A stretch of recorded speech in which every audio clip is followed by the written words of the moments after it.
Amado Padre Celestial, en esta tarde te doy muchas gracias por brindarnos lo maravilloso de tu palabra.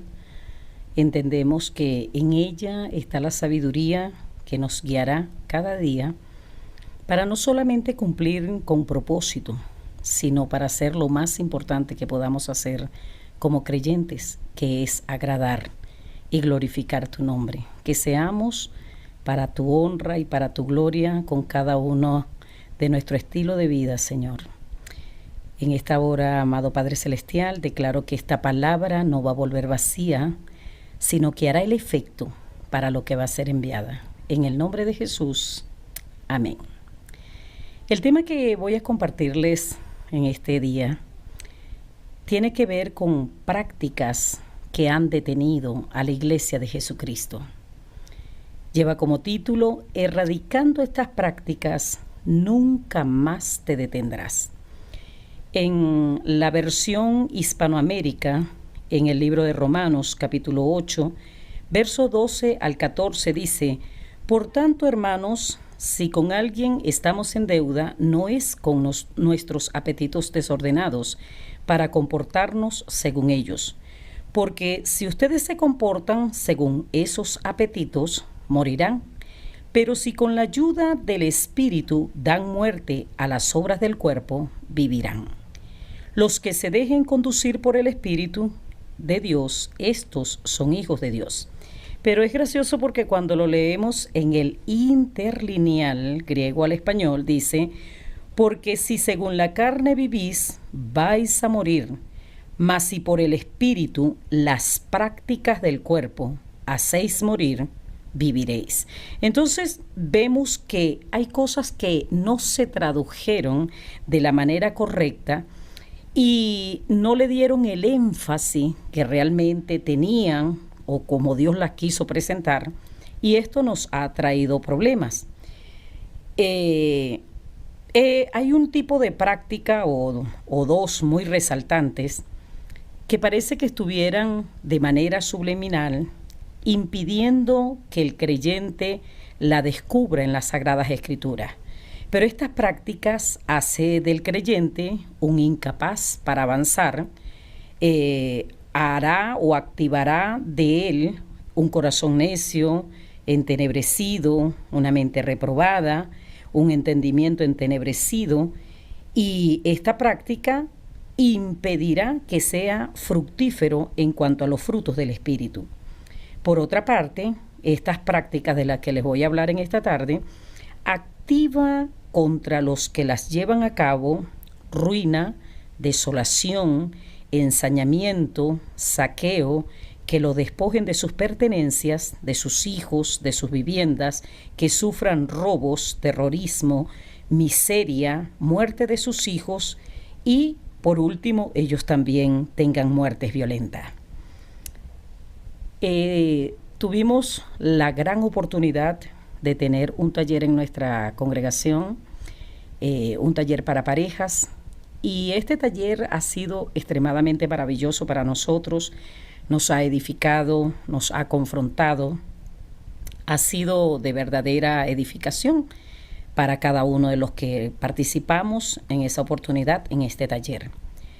Pero el día que se habló acerca de la intimidad, ese día, saltan las preguntas, las personas quieren saber.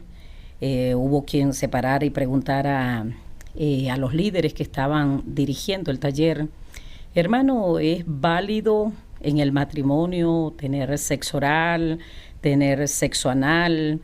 ¿Es válida la masturbación? ¿Qué parte de las Sagradas Escrituras habla acerca de este tema? Bueno, las líderes que estaban allí en ese momento, una de ellas dijo, bueno, mire, el sexo anal no debería de ser considerado, ya que por ser desechos del cuerpo, activa enfermedades, entonces no debería de considerarse. La masturbación tampoco debería de considerarse, porque para masturbarse la gente tiene que estar pensando en alguien. Y esto obviamente va a traer una fornicación al estar pensando en otra persona. Pero el sexo oral es válido en el matrimonio Y mientras que la persona no se siente incómoda, no se sienta presionada, estén ambos de acuerdo, así que no hay problema, lo que se hace de la puerta para dentro del cuarto es válido entre pareja. Yo me paré y dije que no estaba de acuerdo a la explicación que se había dado, porque Dios había destruido 2 ciudades, Sodoma y Gomorra, por la práctica del sexo anal. Y si Dios destruyó 2 ciudades por esta práctica, yo creía firmemente que Dios en este tiempo no iba a estar de acuerdo y que de igual manera era algo abominable delante de Dios. Expliqué que la masturbación no debería de considerarse porque Cristo decía que si alguno miraba a otro para codiciarlo, ya adulteró con él en su corazón. Entonces, obviamente, la masturbación es una forma de adulterio. Y expliqué que no estaba de acuerdo con el sexo oral porque el contacto de nuestra boca con partes que están diseñadas por Dios para el desecho humano, ¿verdad? Era contaminación, era inmundicia. Bueno, la persona que estaba allí dando el taller dijo, bueno, esa es la apreciación de la pastora. Pero ustedes pueden tener paz, si están de acuerdo, si oran a Dios antes de hacerlo, siempre y cuando ustedes estén casados, no hay ningún problema. Yo continué en mi réplica y dije, bueno, yo les voy a traer un estudio acerca de esto para que a la luz de las Sagradas Escrituras ustedes entiendan cuál es el problema que esto puede ser para su vida. La siguiente semana, me estuve preparando para el estudio, pero hubo una hermana que me preguntó y me dijo, pastora, ¿y no será que es idea suya de que esas cosas son malas? Porque realmente en las Sagradas Escrituras no se menciona nada al respecto, o por lo menos nosotros no lo hemos conseguido. Y en el libro de Cantares dice que mi amado venga y bueno, se coma su fruta. Yo le dije, bueno, pero eso no tiene nada que ver con la práctica del sexo oral, porque si no caeríamos en canibalismo. De todos modos, yo voy a orarle a Dios y no se preocupen, el sábado yo tengo la respuesta. Le pregunté a Dios y le dije, Señor, yo necesito que tú me hables claramente, porque se trata de tu pueblo. Un día voy a tener que pararme frente a Jesucristo para darle cuenta de cómo enseñé a tu pueblo. Y si tú no me das la respuesta correcta, entonces cuando yo vaya a entregar cuenta, bueno, sencillamente no voy a ser culpable de nada de lo malo que se haga. Ahora, si esto te ofende, si esto es desagradable delante de ti, yo necesito que tú, de una manera inconfundible, de una manera clara, contundente, concisa y concreta, me expliques si esto es válido delante de ti o no.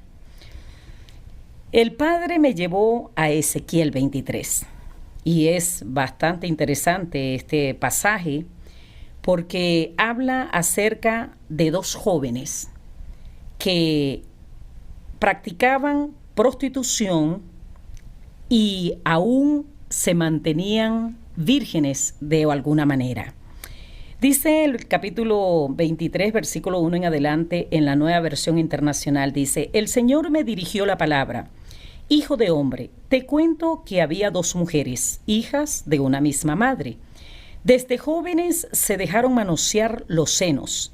En Egipto se prostituyeron y dejaron que les acariciaran sus pechos virginales.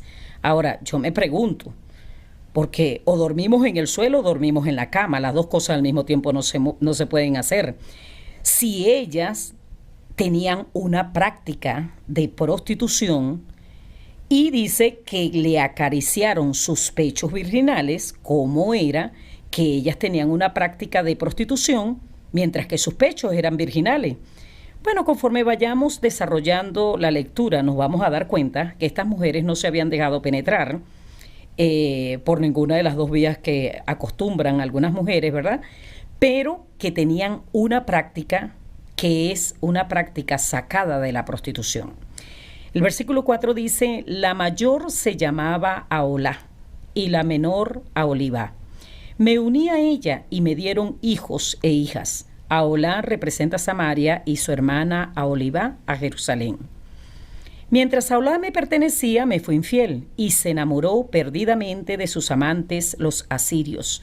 Todos ellos guerreros vestidos de púrpura, gobernadores y oficiales, jóvenes apuestos y hábiles jinetes. Como una prostituta, y vuelve a aclarar que es práctica de prostitución, se entregó a lo mejor de los asirios, se contaminó con todos los ídolos malolientes que pertenecían a sus amantes. Jamás abandonó la prostitución que había comenzado a practicar en Egipto. Desde su juventud fueron muchos los que se acostaron con ella, fueron muchos los que acariciaron sus pechos virginales. Y vuelve a hacer énfasis que esta práctica la habían tomado ella antes de casarse y que continuaban teniendo esta práctica que habían comenzado en Egipto, donde estos hombres se acostaban con ella, pero no para tener penetración, sino para tener ese tipo de práctica porque ellos acariciaban sus pechos virginales mientras ellas le daban un tipo de satisfacción. Dice, y se apasionaron con ella, pero en el interlineal hebreo-español dice, y derramaron sobre ella su lujuria, su semen. Ahora, ¿qué sucedía con esta práctica? Activó una serie de tragedias sobre estas mujeres. El versículo 9 de Ezequiel 23 dice, por eso la entregué en manos de sus amantes los asirios, con quienes ella se apasionó. Y ellos la desnudaron, le quitaron sus hijos y sus hijas, y a ellas la mataron a filo de espada. El interlineal dice, y fue famosa entre las mujeres por esta práctica. Quiere decir que ellas tenían un tipo de práctica que no tenía nada que ver con la penetración, pero que hacía que ellos se derramaran sobre ella. Y dice que fue tal el castigo que ella recibió que su caso se volvió una advertencia para las mujeres. El versículo 11 dice, aunque su hermana Olivá vio esto, dio rienda suelta a sus pasiones. El interlineal dice, enloqueció de deseo y se prostituyó aún más que su hermana. Ella también se enamoró perdidamente de los asirios, todos ellos gobernadores y oficiales, guerreros vestidos con mucho lujo, hábiles jinetes y jóvenes muy apuestos. Yo pude darme cuenta de que ella se había contaminado y seguido el ejemplo de su hermana, pero Olivá llevó más allá sus prostituciones, vio en la pared figura de caldeos pintadas de rojo, con cinturones y amplios turbantes en la cabeza. Todos ellos tenían aspectos de oficiales y se parecían a los babilonios originarios de Caldea. El interlineal dice, y los deseó a ellos. Al verlos se enamoró de ellos perdidamente y envió mensajeros a Caldea. Los babilonios vinieron y se acostaron con ella en el lecho de sus pasiones. A tal punto la contaminaron con sus prostituciones que se hastió de ellas. Vemos el pasaje que hace énfasis que esta mujer, mientras veía aquellas figuras pintadas en la pared, se desató en ella ese deseo enloquecido por estar con ellos y tener la misma práctica que había comenzado a tener en Egipto. Pero en esta parte de la lectura nos da a entender que ella se masturbaba cuando veía a estos hombres, luego los manda a buscar para consumar su deseo al acostarse con ella. Dice el versículo 18, pero exhibiendo su desnudez practicó con descaro la prostitución. Entonces me hastié de ella como antes me había hastiado de su hermana. Pero ella multiplicó sus prostituciones, recordando los días de su juventud cuando en Egipto había sido una prostituta. Allí se había enamorado perdidamente de sus amantes, cuyos genitales eran como los de un asno y su semen como el de un caballo. Así echó de menos la lujuria de su juventud. El original dice, añoraste tu impudicia de tu juventud, tu falta de pudor y de honra. Cuando los egipcios le manoseaban los senos y le acariciaban sus pechos virginales. Y nuevamente vuelve a hacer énfasis de qué era lo que ellos hacían. Vemos aquí claramente, el versículo 20 dice que anhelaba que los genitales de estos caballeros fueran como los de un asno y que tuvieran cargado de semen como el de un caballo. vemos una nueva consecuencia que se activa por la constante práctica de este sexo oral.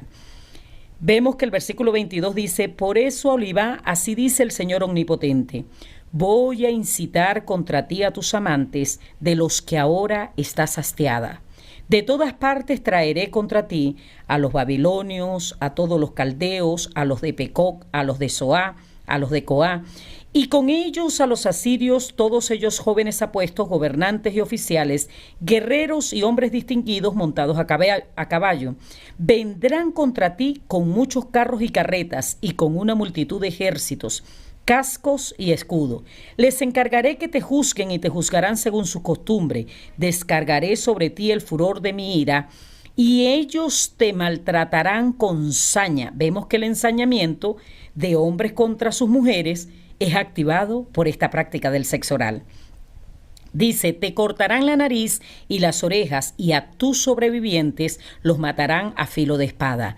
Te arrebatarán a tus hijos y a tus hijas, y los que aún queden con vida serán consumidos por el fuego. Te arrancarán tus vestidos y te quitarán tus joyas. Así pondré fin a tu lujuria y a tu prostitución que comenzaste en Egipto. Ya no desearás esas cosas, ni te acordarás más de Egipto. Así dice el Señor Omnipotente: voy a entregarte en manos de los que odias, en manos de quienes te hartaron. Ellos te tratarán con odio y te despojarán de todas tus posesiones. Te dejarán completamente desnuda y tus prostituciones quedarán al descubierto. Tu lujuria y tu promiscuidad son la causa de todo esto, porque te prostituiste con las naciones y te contaminaste con sus ídolos malolientes, por cuanto has seguido los pasos de tu hermana. En castigo beberás la misma copa. Hubo alguien que me dijo: bueno, hermana, pero ahí no habla de sexo oral, pudiera ser sexo anal. No, ellas anhelaban que los penes fueran como los de un asno y que su semen fuera abundante como el del caballo. Y por las consecuencias que se activaron y el castigo que Dios le inflige, sabemos que estas mujeres no solamente tenían sexo oral, sino que se tomaban el semen. Mira lo que dice el Señor, 31. Por cuanto has seguido los pasos de tu hermana, en castigo beberás la misma copa. Versículo 32. Así dice el Señor Omnipotente: beberás la copa de tu hermana, una copa grande y profunda, llena de burla y de escarnio, llena de embriaguez y dolor. Es la copa de ruina y de desolación, es la copa de tu hermana Samaria. La beberás hasta las heces, la romperás en 1000 pedazos y te desgarrarás los pechos, porque yo lo he dicho.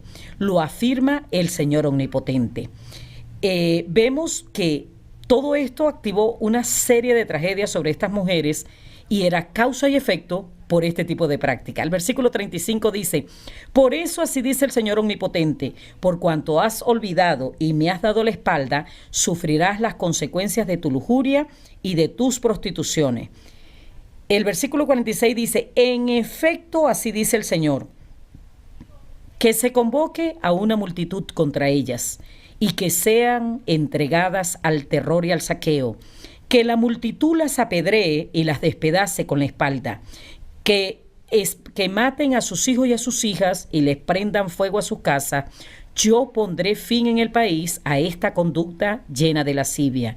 Todas las mujeres quedarán advertidas y no seguirán su ejemplo. Sobre estas dos hermanas recaerá su propia lascivia y pagarán las consecuencias de sus pecados de idolatría. Entonces sabrán que yo soy el Señor Omnipotente. Bueno, yo di el estudio. Hubieron quienes no estuvieron de acuerdo, quienes se escandalizaron, quienes se sintieron muy mal. Y bueno, no tengo duda de que esto traiga ese efecto sobre la población más que todo en estos días. Pero el día martes, luego de haber dado este tema, bajé de mi casa a la capital de nuestra nación y de verdad que iba muy molesta. Iba molesta porque yo le decía al Señor: Señor, voy a cumplir dentro de escaso una semana 33 años en el Evangelio, 32 predicando de manera ininterrumpida, de 32 predicando, 21 años ininterrumpidamente, o sea que no ha pasado un día sin que yo le predique a alguien, enseñando a la gente, sentándolos, dando clases en el Instituto Bíblico, etcétera. Y yo le decía a Dios, Señor, ya voy a ser una persona de tercera edad. Dentro de 2 años y medio voy a estar entre el grupo de las personas de tercera edad. Y le dije, Señor, ¿por qué me escogiste a mí para perder mi tiempo? ¿Por qué me escogiste para enseñar puras personas que uno les habla y les habla y les habla y les enseña y les enseña y les enseña? Y pasa el tiempo y uno ve que como que no avanzan, como que siguen atados en lo mismo, como que no hay forma de que ellos pasen a nuevos niveles. Y el Señor me respondió, lo que me respondió no fue bonito, pero me respondió. Me dijo, ¿has leído Romanos 1, 21 al 28? Yo le dije, bueno, sin duda, seguro lo he leído. Y me dijo, ¿has leído el versículo 21 donde dice, pues habiendo conocido a Dios, no le glorificaron como a Dios ni le dieron gracias, sino que se envanecieron en sus razonamientos y su necio corazón fue entenebrecido? Yo le dije, ajá, sí, pero ¿qué tiene que ver con eso, con lo que yo te estoy reclamando? Y me dijo, mira, las personas a las que has enseñado durante estos 32 años han sido personas que por su práctica sexual inmunda no tienen forma de avanzar. Y yo le dije, ya va, Señor, ¿qué tiene que ver el tobillo con la nariz? Y me dijo, bueno, mira, el versículo 21 dice, pues habiendo conocido a Dios. Si encabeza o da la entrada con este tema, hablando de que eran personas que conocían a Dios, ¿eran creyentes o inconversos? Ah, no, pues se supone que eran creyentes. Y me dijo, ¿sabes que la mayoría de las personas no me dan gracia por la sexualidad? No me dicen, caramba, Señor, muchas gracias por haber creado esto tan fabuloso. Siento que cuando tengo un orgasmo me uno más a mi pareja, me siento más relacionada con ella, me desestreso, como que si las cargas se me van, tengo más fuerza para conquistar. No, no me glorificaron por lo que hice en favor de ustedes, ni me dieron gracias por eso, sino que se envanecieron en sus razonamientos. Dijeron, bueno, y esto será todo lo que hay. No habrá algo nuevo. Y ese envanecimiento hizo que su necio corazón fuera entenebrecido. Me preguntó, ¿qué es un necio? Bueno, sencillo, un necio es una persona que sabe que algo es malo. Por ejemplo, el que fuma sabe que el cigarrillo o le va a detonar un cáncer o le va a detonar un enfisema, pero no le prestan atención y siguen fumando. Y me dijo, ¿y qué es un corazón entenebrecido? Y le dije, ay, mira, Señor, yo tengo bien claro lo siguiente. Cuando tú comienzas a preguntarme es porque yo no sé. A ver, ¿qué es un corazón entenebrecido? Me dijo, no es una persona rodeada de tinieblas, no. Es una persona que el entenebrecimiento se le metió en el corazón, a tal punto que viene el mejor erudito, le explica 20 horas al día acerca de las Sagradas Escrituras, de palabra revelada, le responde a todas sus interrogantes y después que termina, dice la persona, ¿qué sería lo que me quiso decir? Hubo varias cosas ahí que no me quedaron muy claras. Me dijo, están tan cargados de negrura, de entenebrecimiento, que es imposible que la luz de Cristo entre a ellos. Yo le dije, Señor, entonces este es el fin. Es como cuando uno ve una película, ¿verdad? Y termina la película, pasa todo el letrero y de último aparece THEND, o sea, el fin. O sea, no solamente perdí 32 años de trabajo, sino que lo que me reste de vida también lo voy a perder, porque esta práctica, ¿quién no la tiene? Bueno, serán los judíos nada más, porque por lo general, y sobre todo ahorita en esta sociedad que tenemos, la gente tiene todo este tipo de práctica incorrecta. Y me dijo, no, yo te estoy dando el tema para que sepas qué hacer, para que sepas cómo corregir. Yo le dije, bueno, por lo menos hay esperanza. Y me dice, el versículo 24 dice, por lo cual también Dios los entregó a la inmundicia en la concupiscencia de sus corazones. O sea, lo entregó a la inmundicia. ¿Qué es la inmundicia? El sexo oral es algo inmundo porque es inmundo. Y me estuvo hablando de para qué fueron diseñadas las partes del cuerpo. Me preguntó, ¿para qué diseñé el pene? Bueno, señor, para orinar, para tener relaciones sexuales, para engendrar los hijos. Me dijo eso, ese es el diseño original. Pero no es común que una mujer lo tenga en su boca. Y me dijo, ¿para qué diseñé la vagina? Bueno, señor, también para que la mujer pudiera orinar, tener relaciones sexuales y botar a los desechos de su cuerpo, como es la menstruación, el flujo, cuando pare, todo lo que desecha después del parto. Y me dijo, ese es el origen para el que yo lo hice. Pero no está diseñada para que un hombre tenga su boca allí.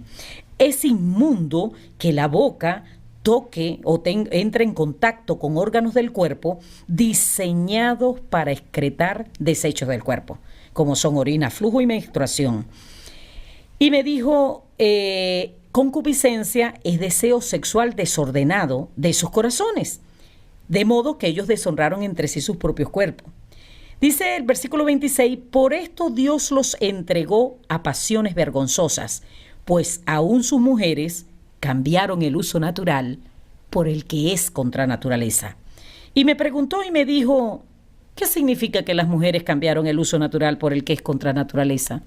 Yo le dije, bueno, no sé, será el lesbianismo. Y me dijo, no, es que usan las partes del cuerpo que no están destinadas para ese uso y cambiaron el uso que era natural por esas prácticas que van contra naturaleza. Me dijo, ¿sabes? Las mujeres en su afán de retener a sus maridos, hubo una que se le ocurrió y dijo, bueno, hoy voy a hacerle algo tan especial a mi esposo que ese más nunca me va a dejar. Y comenzó con el sexo oral. Luego, bueno, la práctica se volvió un poco rutinaria y pasó al sexo anal. Pero esto activó algo terrible en el hombre.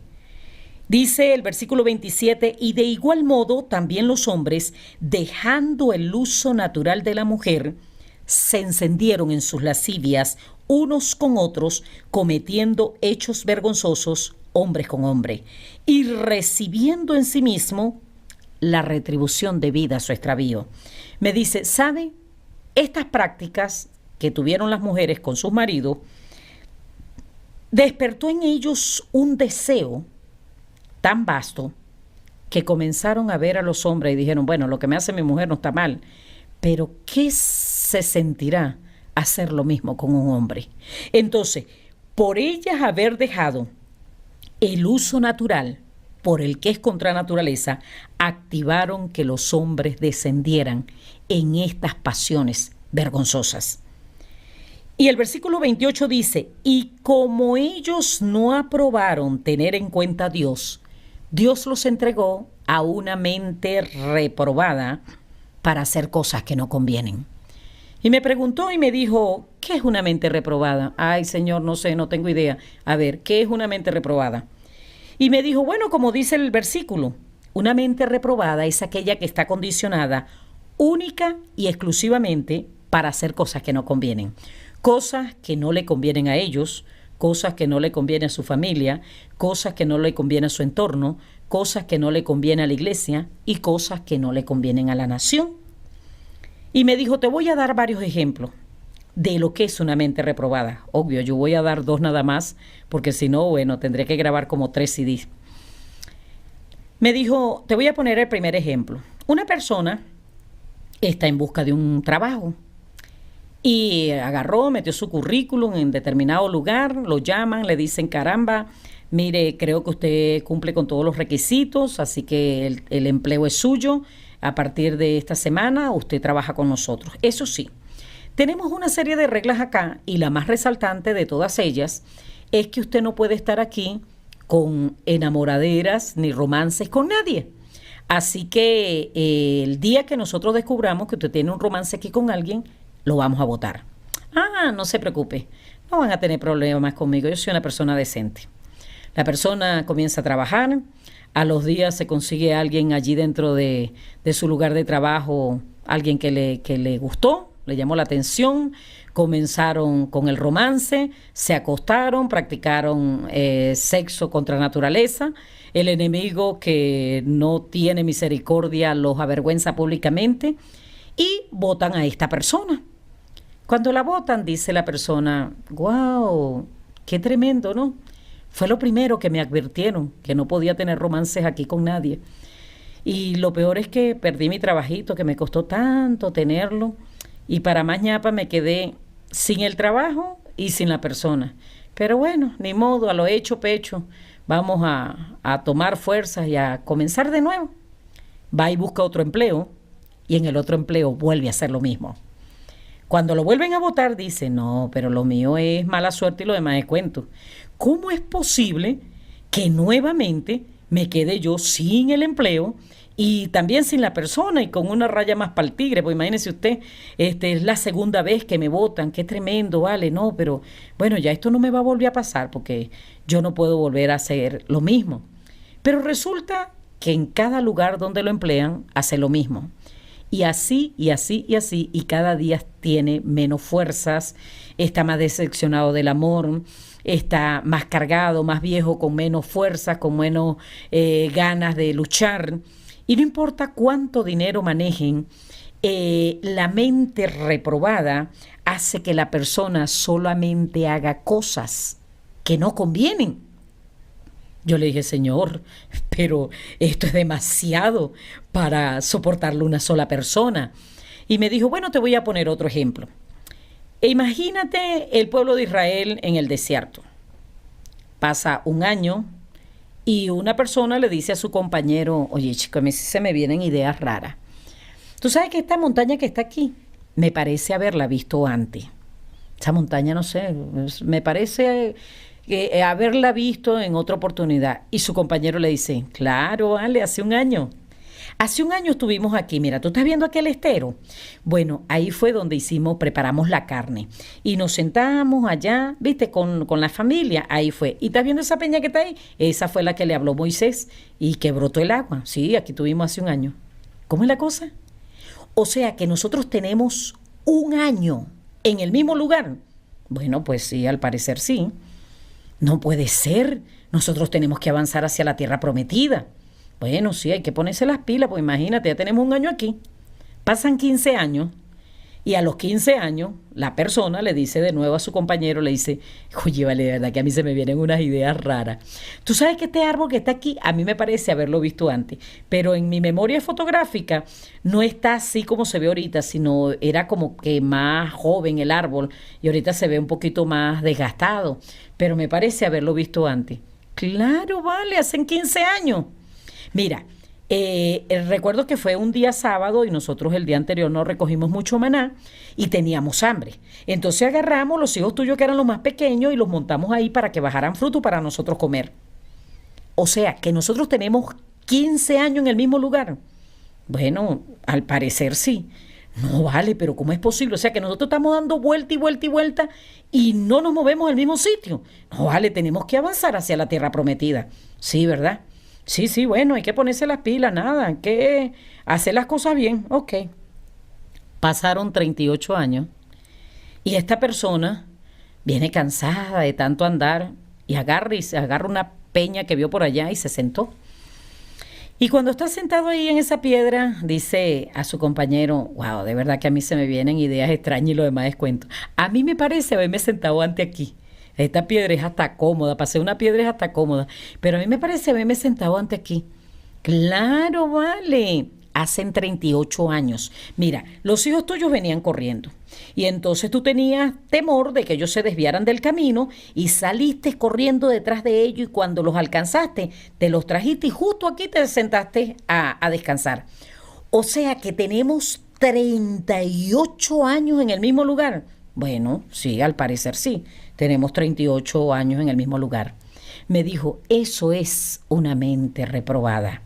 Una persona que trata de arrancar y trata de alcanzar muchas cosas, pero termina cometiendo errores, cosas que no convienen, que lo detienen y sigue en el mismo lugar.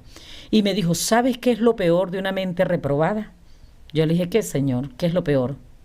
Me dijo, que nunca aprenden de sus errores. Siguen cometiendo los mismos errores y pasaron los años y se le fue la vida y se le fueron las fuerzas y nunca aprendió. Yo le dije, Señor, pero entonces esto es lo más terrorífico que yo puedo haber oído en mi vida. Ahora, en el libro de Primera de Tesalonicenses, en la versión 1960, capítulo 4, versículos 3 al 5 dice, pues la voluntad de Dios es vuestra santificación, que os apartéis de fornicación, que cada uno de vosotros sepa tener su propia esposa en santidad y honor, no en pasión de concupiscencia como los gentiles que no conocen a Dios. El versículo 7 dice, pues no nos ha llamado Dios a inmundicia, sino a santificación. Así que el que desecha esto, no desecha a hombre, sino a Dios, que también nos dio su Santo Espíritu. Y me llama la atención de este pasaje porque dice que la voluntad de Dios es nuestra santificación, que nos apartemos de fornicación. Pero el tema de fornicación es muy vasto. En ciertas oportunidades incluye hasta el adulterio, porque son puras prácticas sexuales fuera del matrimonio. O sea, fornicación es sexo prematrimonial, homosexualismo, donde se practican ambas, sexo oral y anal, prostitución, el menú completo, bestialismo, personas con animales, incesto, padres con sus hijos. Y él dice, pues la voluntad de Dios es vuestra santificación, que os apartéis de todo lo que es sexo fuera del matrimonio. Y dice que cada uno de vosotros sepa tener su propia esposa en santidad y honor. Quiere decir que hay dos tipos de práctica, una que lo contamina dejando sin efecto la santidad y otra que lo deshonra. Dice, no en pasiones de concupiscencia, o sea, deseo sexual desordenado, como los gentiles que no conocen a Dios. Nosotros somos gentiles, pero conocemos a Dios. Y no podemos comportarnos igual que los que no le conocen. Dice que Dios no nos llamó a inmundicia, sino a santificación. Entonces, cuando llevo esto reflejado en otros pasajes, veo que la cosa va subiendo de tono. Realmente la práctica sexual en el matrimonio exige de absoluta confianza del uno con el otro, entendiendo que el marido es dueño del cuerpo de su esposa y viceversa, que para ninguno debe ser causa de vergüenza el mostrar su desnudez y compartir su cuerpo. Así que la forma como la pareja decida disfrutar de su intimidad es algo muy personal, íntimo y privado, sin que esto signifique que todo tipo de práctica sea válido. Quiere decir que el matrimonio no es una licencia para hacer lo que se nos antoja. Lo acabamos de leer en 1 de Tesalonicenses 4, dice que cada uno sepa tener su propia esposa en santidad y honor. O sea, si una pareja me dice, bueno, pastora, me voy, vamos a dormir. ¿Por qué le tendría yo que decir, hermano, cuidado, que lo que van a hacer sea en santidad y honor? Si se supone que el estar casado es un estado de honra, entonces quiere decir que el apóstol Pablo, que habla a los gentiles, les dice que tienen que tener cuidado con lo que está pasando de esa puerta hacia adentro, que no anule el efecto de la santidad y que no deshonre el uno al otro. En el libro de Hebreos, capítulo 13, versículo 4, en la versión 1960, dice, honroso sea en todos el matrimonio y el lecho sin mancilla, pero a los fornicarios y a los adúlteros los juzgará Dios. Da la impresión que dice, bueno, si usted está casado, usted está en una condición de honra y su lecho es un lecho sin mancilla. Pero no lo dice así el original. El original dice, honroso sea el matrimonio en cada uno de ustedes y el lecho conyugal sin mancilla, porque a los fornicarios y a los adúlteros los juzgará Dios.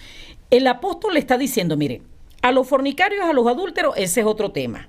Eso los va a juzgar Dios. Pero yo voy con los matrimonios. Que su matrimonio sea honroso en cada uno de ustedes.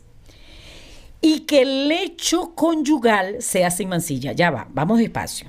¿Cómo es eso que el lecho conyugal sea sin mancilla?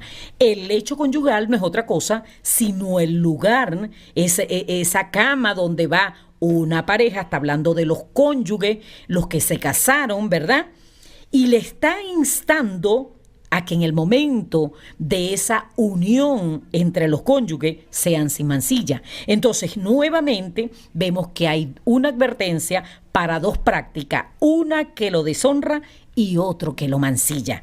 La mancilla no es otra cosa que quitar la honra, manchar, marcar de una manera contundente a otra persona. Entonces quiere decir que hay prácticas en el matrimonio que son incorrectas, que son tomadas de allá, de los que no tienen a Dios, de las prácticas de prostitución, y están metidas en las camas de las personas que han sido santificadas por el Señor. Bueno, si esto es así, tiene que seguirlo hablando la palabra de Dios. Primera de Juan, capítulo 2, verso 16, dice, porque todo lo que hay en el mundo, la concupiscencia de la carne, bueno, el 1960 dice los deseos de la carne, los deseos de los ojos y la vanagloria de la vida no proviene del Padre, sino del mundo. Pero en el interlineal del hebreo, del griego al español dice, porque todo lo que hay en el mundo, la concupiscencia de la carne, o sea, deseo sexual desordenado de la carne, los que lo practican, la concupiscencia de los ojos, el que ve a otro con deseos desordenados para tomar a aquella persona y practicarlas con ella. Y la vanagloria de la vida no proviene del Padre, sino del mundo. Quiere decir, hay tres tipos de sistemas que quieren pastorear a los creyentes. Ellos son el mundo, la carne y el diablo. Entonces, aquí están dos sistemas luchando, una la carne con la concupiscencia y otro el mundo con la vanagloria, para tratar de dirigir o pastorear a los que han sido lavados con la sangre de Cristo. Ahora, ¿cómo se muestra en sí, enfocado en las Sagradas Escrituras, la práctica de inmundicia? En el libro de Gálatas capítulo 5, versos 16 en adelante dice, digo pues, andad en el Espíritu y no satisfagáis los deseos de la carne, porque el deseo de la carne es contra el Espíritu y el del Espíritu es contra la carne, y estos se oponen entre sí para que no hagáis lo que quisieres. Pero si sois guiados por el Espíritu, no estáis bajo la ley. Y manifiestas son las obras de la carne y la encabezan 4 prácticas de deseo desordenado. Número 1. Adulterio, el que está casado y se acuesta con otro que no es su pareja. Fornicación, sexo prematrimonial, homosexualismo, prostitución, bestialismo e incesto. Inmundicia y lascivia, o sea, si ya mencionamos adulterio y fornicación, que son todas las prácticas que están desaprobadas por Dios, ¿en dónde entra inmundicia y lascivia? Dentro del matrimonio. Una es el sexo oral, inmundicia, la boca en contacto con partes del cuerpo que fueron diseñadas para excretar desecho, y lascivia, la práctica del sexo anal.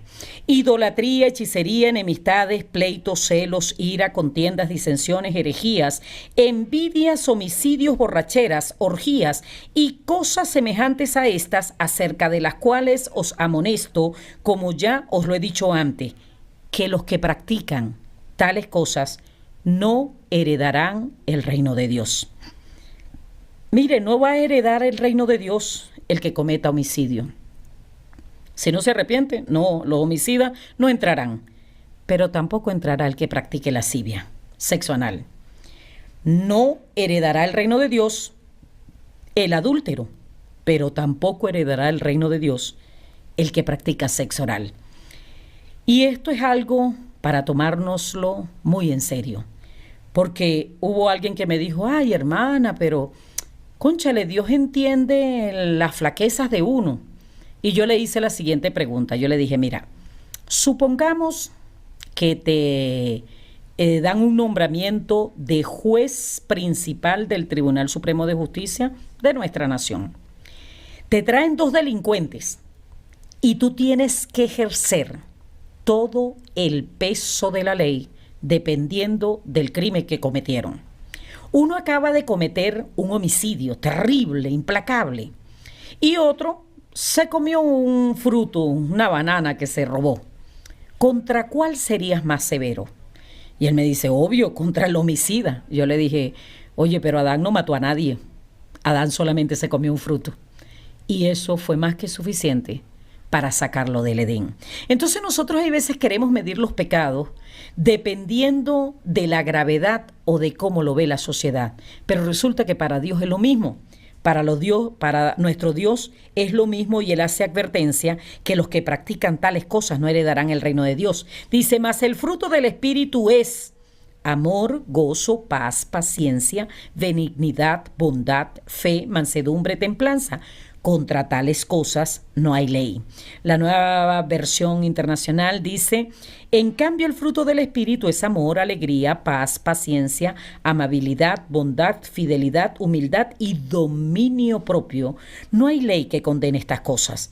Pero los que son de Cristo han crucificado la carne con sus pasiones y deseos. Si vivimos por el Espíritu, andemos también por el Espíritu. En el libro de Efesios capítulo 4, verso 17 en adelante dice, esto pues digo y requiero en el Señor, que ya no andéis como los otros gentiles. Dios sabe que somos gentiles. Dios sabe que somos lo vil y lo menospreciable del mundo. Cuando a Pedro Dios le mostró en una visión un lienzo y le dijo, mate y come, le dijo, Señor, nada inmundo he comido. Y era que Dios le estaba instando para ir a predicarle a Cornelio. Entonces quiere decir que los gentiles siempre fueron lo vil y lo menospreciable del mundo, justamente por sus tipos de prácticas, ¿verdad? Pero ya nosotros no nos podemos comportar como los otros gentiles, porque la sangre de Jesucristo nos ha limpiado, porque tenemos un llamado a ser una nación santa, un real sacerdocio, un pueblo adquirido por Dios. No podemos tener las mismas prácticas. Dice que ya no andéis como los otros gentiles que andan en la vanidad de su mente, teniendo el entendimiento entenebrecido, ajenos de la vida de Dios por la ignorancia que en ellos hay, por la dureza de su corazón, los cuales, después que perdieron toda sensibilidad, se entregaron a la lascivia para cometer con avidez toda clase de impureza. Y Dios me explicó algo aquí muy terrible. Me dijo, ¿sabes lo que es el entendimiento entenebrecido? Me preguntó, ¿qué es el entendimiento? Bueno, Señor, fácil. El entendimiento, valga la redundancia, es la capacidad de un ser humano de entender, de recibir lo que se le está diciendo, de digerirlo, de alguna manera desglosarlo y poder diferenciar entre el bien y el mal. Es la forma que tiene un ser humano de recibir todo tipo de información y procesarla. Ese es el entendimiento. Y me dice, ¿sabes por qué tienen el entendimiento entenebrecido? No, Señor, ¿por qué? El versículo 19 dice, los cuales después que perdieron toda sensibilidad, me dijo, ellos dijeron o acudieron o se excusaron tras el asunto de que ya perdieron la sensibilidad, que la rutina de la sexualidad a la manera de Dios los aburrió y que tuvieron que entregarse a la lascivia, sexo anal, para cometer con avidez toda clase de impureza, sexo oral. Ahora, estas prácticas que ellos justificaron supuestamente porque habían perdido la sensibilidad al practicarlo de la manera natural, les entenebreció el entendimiento. Y yo me quedé aterrada. Yo dije, bueno, pues entonces definitivamente esto es el fin de todo. Con razón la palabra de Dios dice que tinieblas cubrirán la tierra. Con razón la palabra de Dios dice que hay unos ciegos guiando a otros ciegos. Y me dijo, sí, has vivido en un país de ciegos. Porque una persona con el entendimiento entenebrecido, el corazón entenebrecido, un corazón necio, obstinado en hacer lo malo y una mente reprobada, condicionada únicamente para hacer cosas que no convienen. ¿Y hacia dónde los vamos a sacar? ¿Hacia dónde los vamos a llevar? Es imposible liderar un pueblo con todas estas características y que pueda vencer. Y aquí dice la lectura, el versículo 20, dice: mas vosotros no habéis aprendido así de Cristo, si en verdad le habéis oído y habéis sido por él enseñado conforme a la verdad que está en Jesús. En cuanto a la pasada manera de vivir, despojaos del viejo hombre, que está viciado conforme a los deseos engañosos. Y él me explicó algo muy interesante, me dijo: ¿sabes por qué dice la palabra ahí que están viciados? Yo no, Señor, ¿por qué?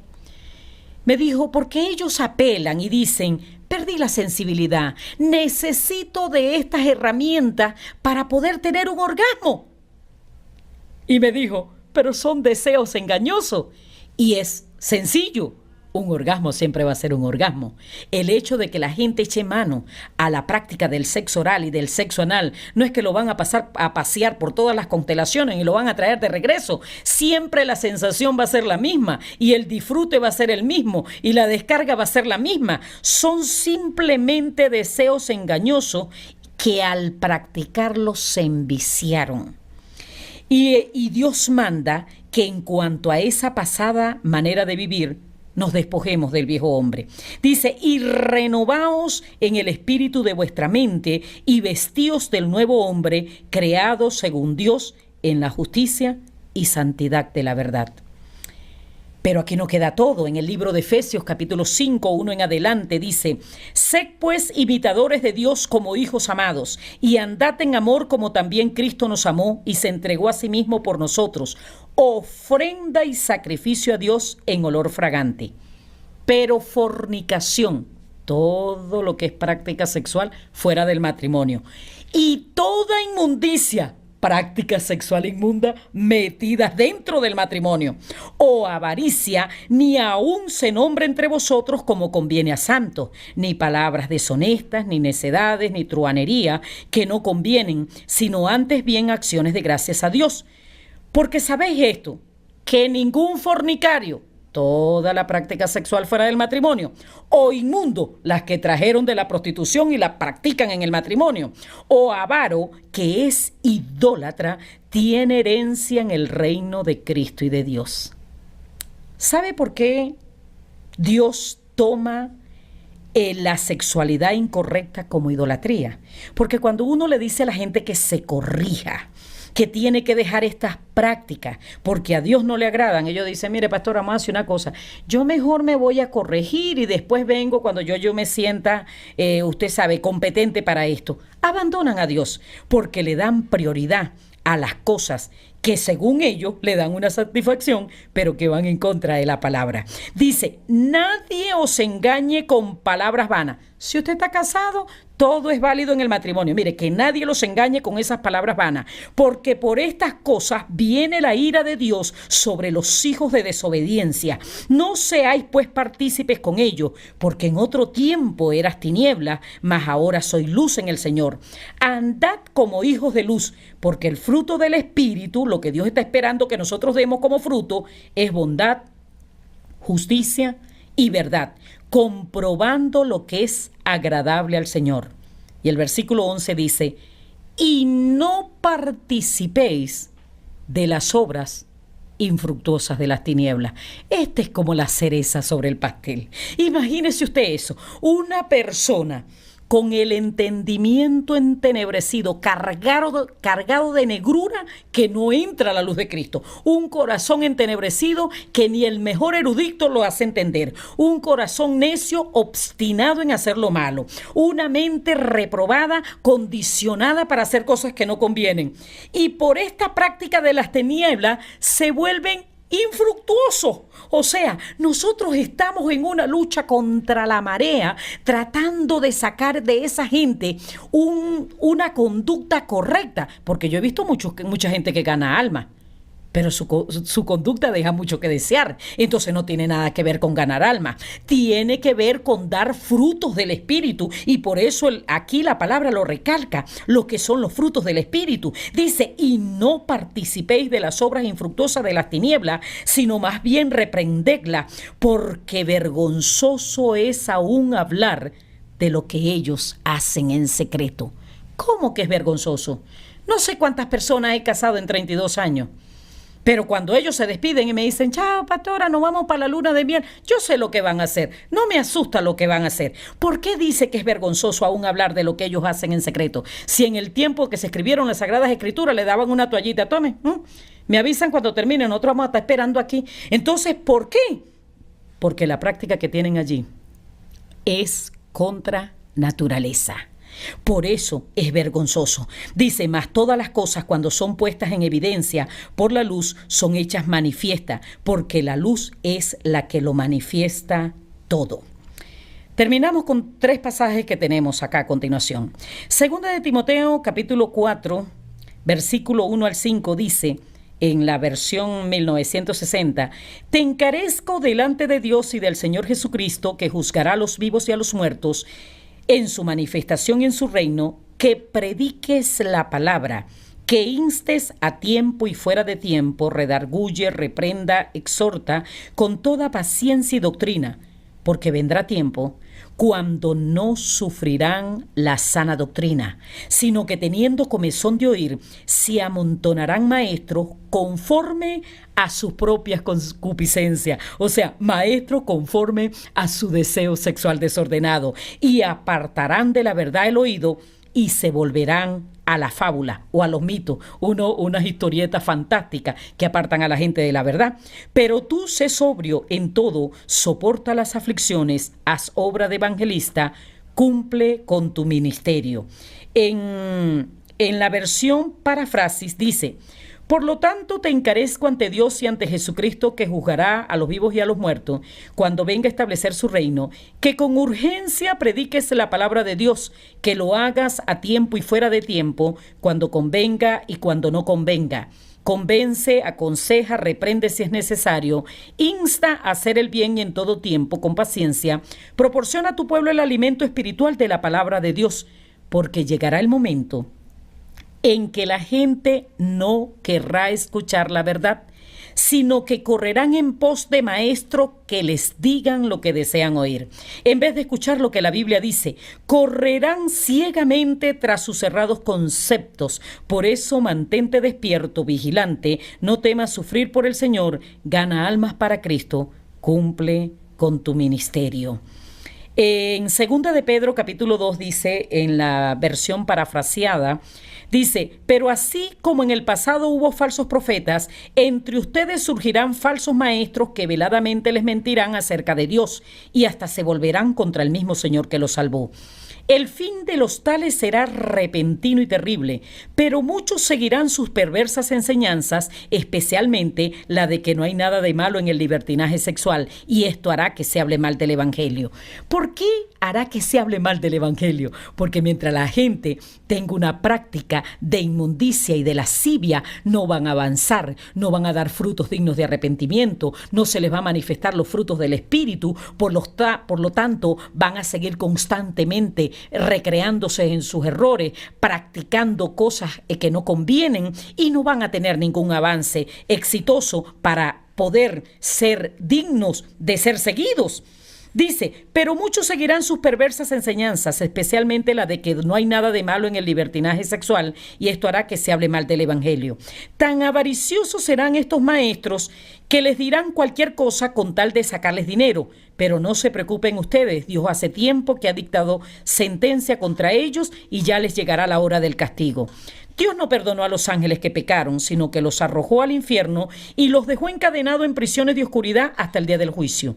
Con la excepción de Noé, pregonero de las verdades divinas, y de sus 7 familiares, no perdonó al mundo antiguo, sino que envió el diluvio para destruir completamente a los impíos. Más tarde redujo a ceniza las ciudades de Sodoma y de Gomorra y las borró de la superficie de la tierra para que sirviera de advertencia a los impíos de las generaciones futuras.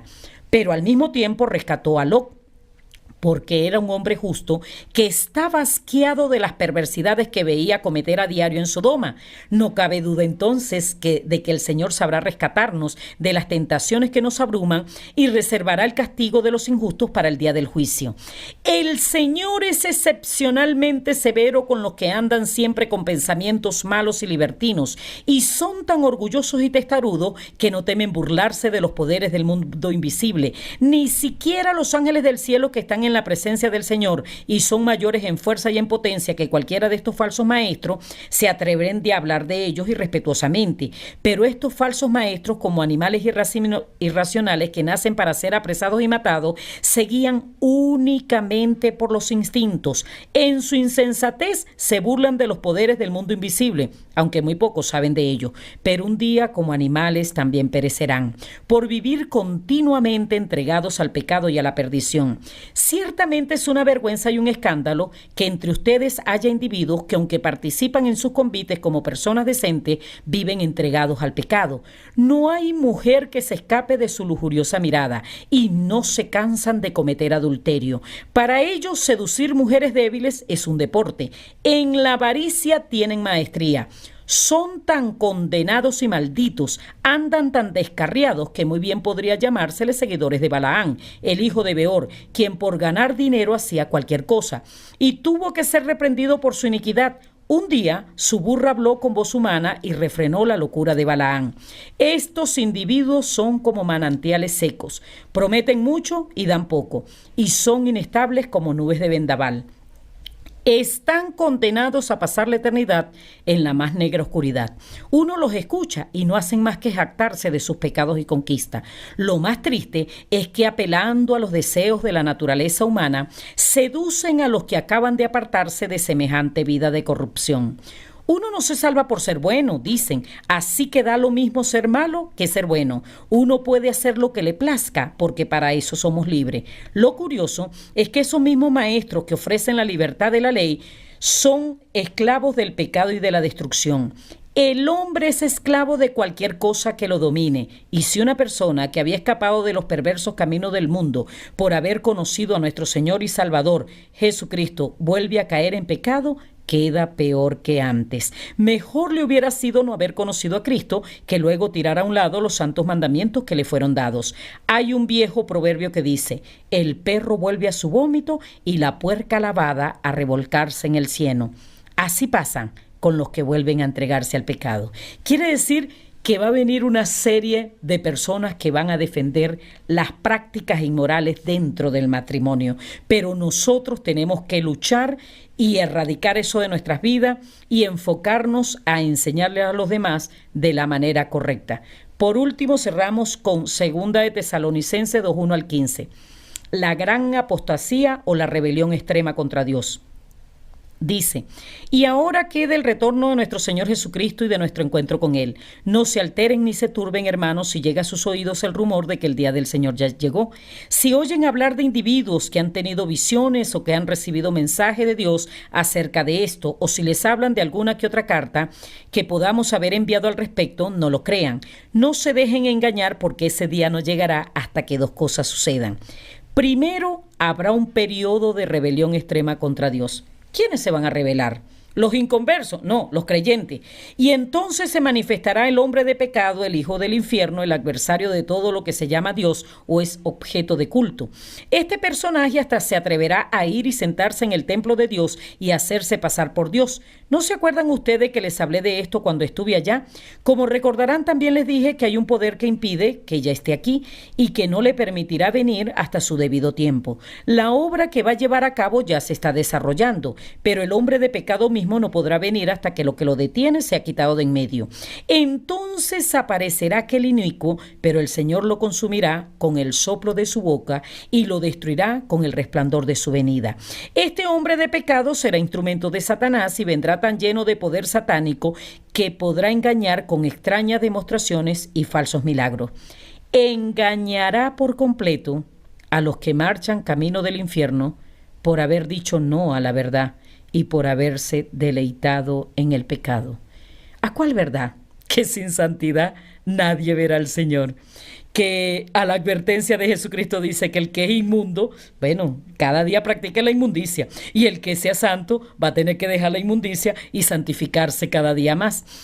No hay un nivel para descender en la inmundicia, en la práctica de sexo desordenado, pero tampoco hay un nivel de santidad en el cual uno pueda decir, hasta aquí llegué. Siempre que estemos sacando de nosotros y detectando cosas que son incorrectas delante de nuestro Señor, tenemos que renunciar a ellas para poder llegar a ese nivel de santidad que Dios quiere que tengamos. Que el Señor les bendiga. Espero que sea de gran provecho este estudio para sus vidas. Les bendigo.